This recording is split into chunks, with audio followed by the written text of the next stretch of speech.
រឿងសំឡាញ់ឆ្កែព្រៃមានឆ្កែព្រៃពីរដែលជាសំឡាញ់នឹងគ្នាទៅណាមកណាតែងតែទៅជាមួយគ្នានឹងពេលបានចំណីក៏តែងតែចែករំលែកឲ្យគ្នាទៅវិញទៅមកដោយក្តីស្មោះត្រង់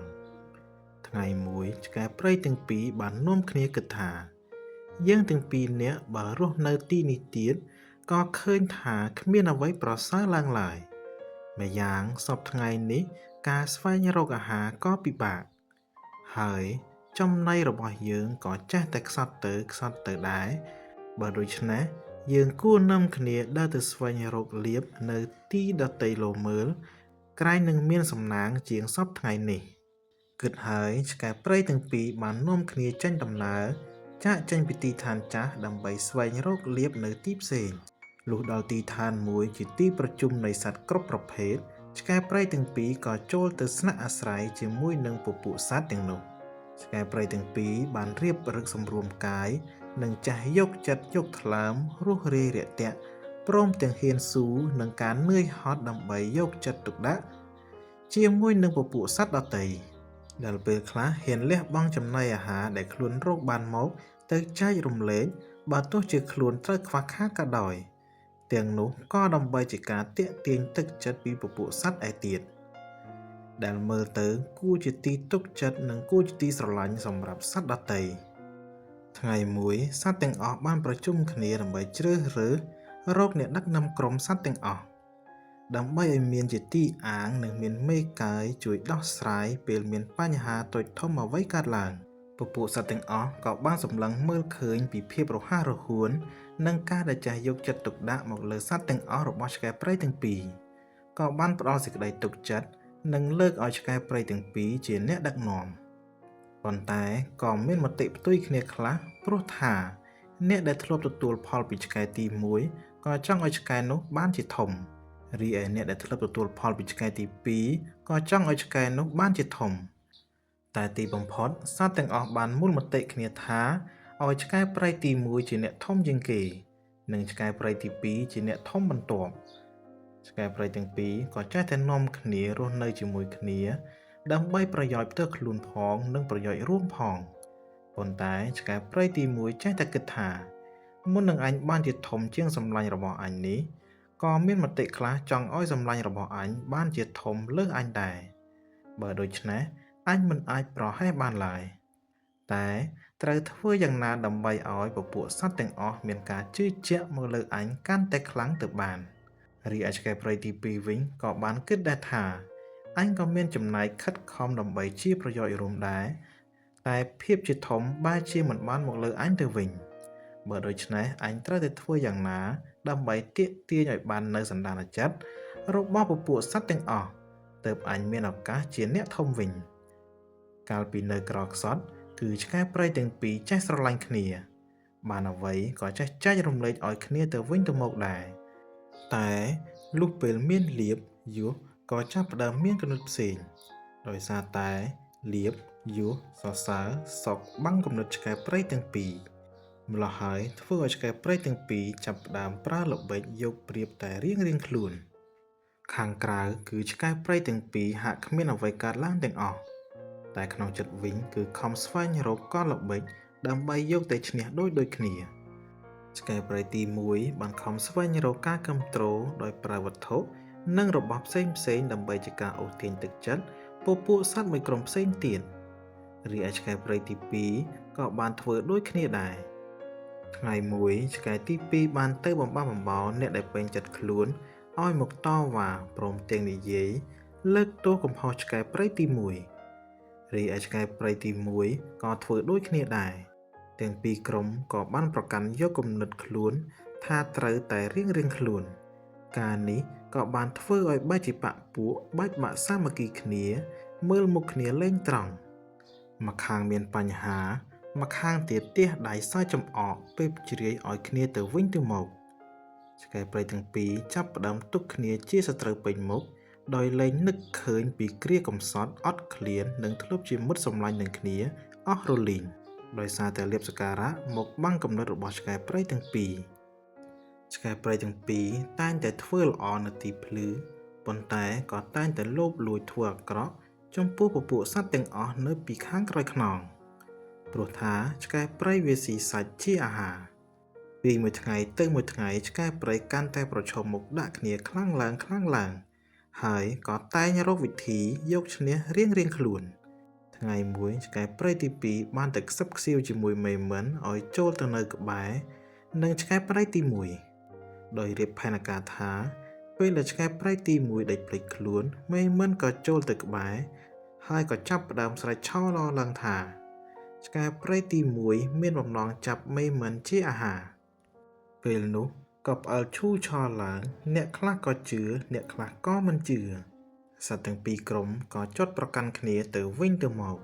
រីឯរឿងរ៉ាវក៏កាន់តែតានតឹងឡើងឆ្កែព្រៃទី1ក៏ភ្ញាក់ខ្លួនព្រឺតជាមួយនឹងល្បិចរបស់ឆ្កែព្រៃទី2ហើយក៏ចាប់ផ្ដើមរិះរកមធ្យោបាយផ្ចាញ់តបវិញឆ្កែព្រៃទី1បានទៅចាប់ខំទាព្រៃឲ្យស្លាប់និងរបួសសោះខ្លួនហើយបានបោះចូលទៅក្នុងទីដេកអាស្រ័យរបស់ឆ្កែព្រៃទី2ហើយក៏ស្រែកឆោឡឡើងផ្អើលឈូឆរថាឆ្កែព្រៃទី2នេះចាប់ស៊ីទាព្រៃជាអាហារនិងថាជាជនមានកលល្បិចលាក់ពុតធ្វើល្អនៅតែចំពោះមុខតែក្រោយខ្នងវិញបែរជាធ្វើអំពើលាមកគួរឲ្យស្អប់ខ្ពើមយ៉ាងនេះឆ្កែព្រៃទាំងពីរនិងក្រុមទាំងពីរក៏កាន់តែតានតឹងខ្លាំងឡើងដាក់គ្នាឃើញទាព្រៃស្លាប់នៅក្នុងទីអាស្រ័យឆ្កែព្រៃទី2ជាក់នឹងភ្នែកបែបនេះពពួកសត្វទាំងអស់ក៏នាំគ្នាបណ្ដេញឆ្កែព្រៃទី2នោះឲ្យចាញ់លេងឲ្យនៅក្បែរល្បិចមិនដល់ល្បិចគឺចាញ់ល្បិចខ្ពស់ជាងល្បិចគឺឈ្នះល្បិចឆ្កែព្រៃទី1រស់នៅបានយ៉ាងសុខចិត្តសុខកាយព្រោះតែបានដកបន្លាចេញពីដើមទ្រូង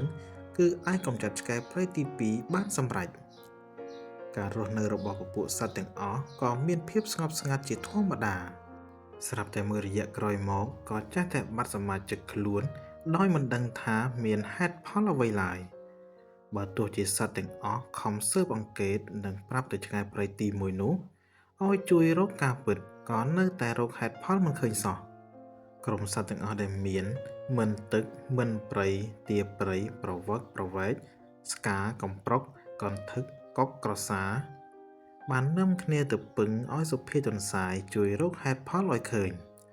បើមិនដូច្នោះទេពួកសត្វទាំងអស់ប្រកាសជាអន្តរាយមិនសល់ឡើយសុភាទន្សាយក៏ព្រមទទួលភារៈនោះដោយស៊ើបសួររកឫសគល់នៃហេតុការណ៍កន្លងទៅដែលធ្លាប់កើតមានក្នុងក្រុមសត្វទាំងអស់សុភាទន្សាយបានកំណត់ទៅលើមុខសញ្ញាដោយផ្ដោតទៅលើឆ្កែព្រៃនោះតែមិនចេញស្ដីអ្វីឡើយ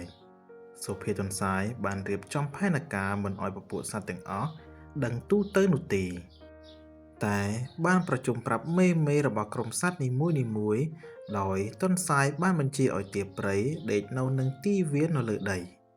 ធ្វើហាក់ដូចជាគ្មានដឹងរឿងអ្វីកើតឡើងឡើយ